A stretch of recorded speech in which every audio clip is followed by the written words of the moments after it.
नमस्कार दोस्तों, आप सभी का स्वागत है short hand house YouTube channel पर। दोस्तों, हिंदी शॉर्ट हैंड से संबंधित डिक्टेशन प्राप्त करने के लिए आप हमारे चैनल को सब्सक्राइब करें तथा हमारे वीडियोज को लाइक एवं शेयर करें। यह डिक्टेशन जीडी बिष्ट सर की उच्च गति लेखन पुस्तिका से उन्हीं की वॉइस में रहेगी, जिनका आप बार बार अभ्यास कीजिए तथा उसे ट्रांसक्राइब जरूर कीजिए। चलिए, ज़्यादा समय न लेते हुए हम डिक्टेशन स्टार्ट करेंगे। अभ्यास 125 और 127। श्रीमान, जहां सरकार का सारा ढांचा सत्तारूढ़ दल की सहायता के लिए सक्रिय हो जाता है, वहां चुनाव में बराबरी की लड़ाई नहीं रहती। विपक्षी दलों को एक ऐसी लड़ाई लड़ने के लिए विवश किया जाता है जिसमें वे गहरे प्रतिकूल वातावरण में संघर्ष करते हैं।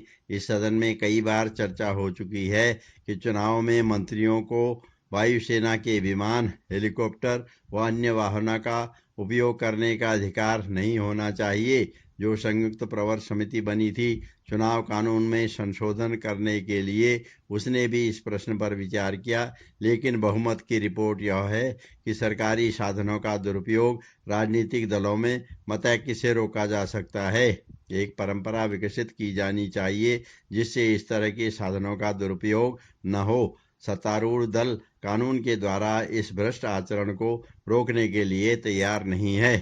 चुनावों के दिनों में प्रधानमंत्री दौरा करें, इसमें किसी को आपत्ति नहीं हो सकती है, लेकिन प्रधानमंत्री अपना दौरा प्रधानमंत्री के नाते नहीं करती हैं, पार्टी की नेत्री के नाते दौरा करती हैं। फिर कोई कारण नहीं है कि उन्हें वायुसेना के विमान उपलब्ध किए जाएं। 4-4 हेलीकॉप्टरों की कतार उनके साथ उड़े।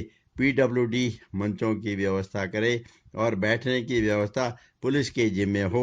अन्य दलों को यह सुविधाएं उपलब्ध नहीं होती, इससे अन्य दल बड़े घाटे में रहते हैं। इतना ही नहीं, मुख्यमंत्री भी हेलीकॉप्टर में उड़ने लगे हैं। अन्य मंत्री भी हवा में उड़ते नजर आते हैं।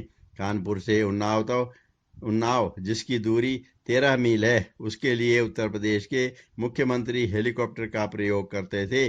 वहां पर उनको सुनने के लिए अधिक भीड़ भले ही न आए, हेलीकॉप्टर को देखने के लिए जनता जरूर जमा हो जाती है। मेरा निवेदन है कि इस तरह के साधनों का दुरुपयोग जनता में एक आक्रोश की भावना पैदा कर रहा है, प्रतिपक्ष में असहायता का भाव जगा रहा है।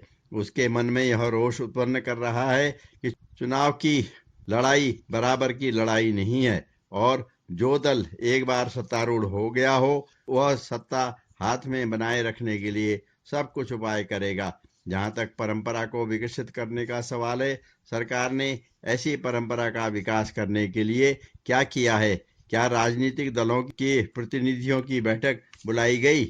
उपाध्यक्ष महोदय, इस चर्चा में जिन माननीय सदस्यों ने भाग लिया है, मैं उन्हें धन्यवाद देना चाहता हूं। कुल मिलाकर चर्चा का स्तर ऊंचा रहा है। विदेश नीति जैसे गंभीर विषय पर ऐसा होना स्वाभाविक भी है। कुछ माननीय सदस्यों ने मुझे बधाई दी है, कुछ ने आलोचना भी की है। अगर तारीफ से थोड़ा सा खून बढ़ता हो तो वह आलोचना से कम हो गया है, लेकिन जोर बराबर बाकी है। लेकिन व्यक्ति की तारीफ का प्रश्न नहीं है। जो भी नीति अंतर्राष्ट्रीय क्षेत्र में अपनाई जा रही है वह सरकार की नीति है।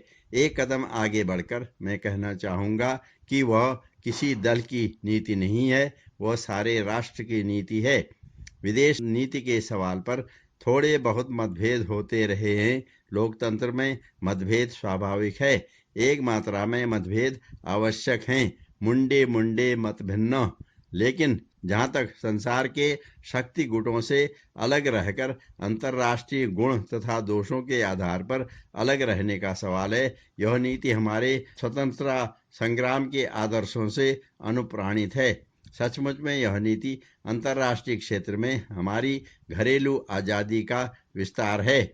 मैंने लोकसभा में पंडित जवाहरलाल नेहरू को इस नीति का शिल्पकार कहा था, लेकिन मैंने यह भी कहा था कि अगर पंडित जी की जगह कोई और व्यक्ति प्रधानमंत्री होता, मान लीजिए सरदार पटेल हमारे प्रधानमंत्री होते और कांग्रेस की जगह कोई और पार्टी सत्ता में आती, तो स्वतंत्रता की प्राप्ति के बाद स्वतंत्र विदेश नीति पर चलने के अलावा कोई विदेश नीति नहीं अपना सकती थी। उपसभापति जी, क्या विदेशी चंगुल से छूटने के बाद हम किसी महान शक्ति के चरणों के दास बन जाते? क्या अपने घर में आजाद होने के बाद हम अपनी आजादी दुनिया के किसी बाजार में नीलाम पर चढ़ा देते? भारत जैसा स्वाभिमानी, प्राचीन और महान राष्ट्र ऐसी भूल नहीं कर सकता था। इसलिए यह हमारी राष्ट्रीय गरिमा के अनुकूल था और हमारे राष्ट्रीय हितों के लिए भी तकाजा था कि हम शक्ति गुटों से अलग विदेश नीति पर चलें। इसी सिद्धांत पर हमारी विदेश नीति का निर्माण किया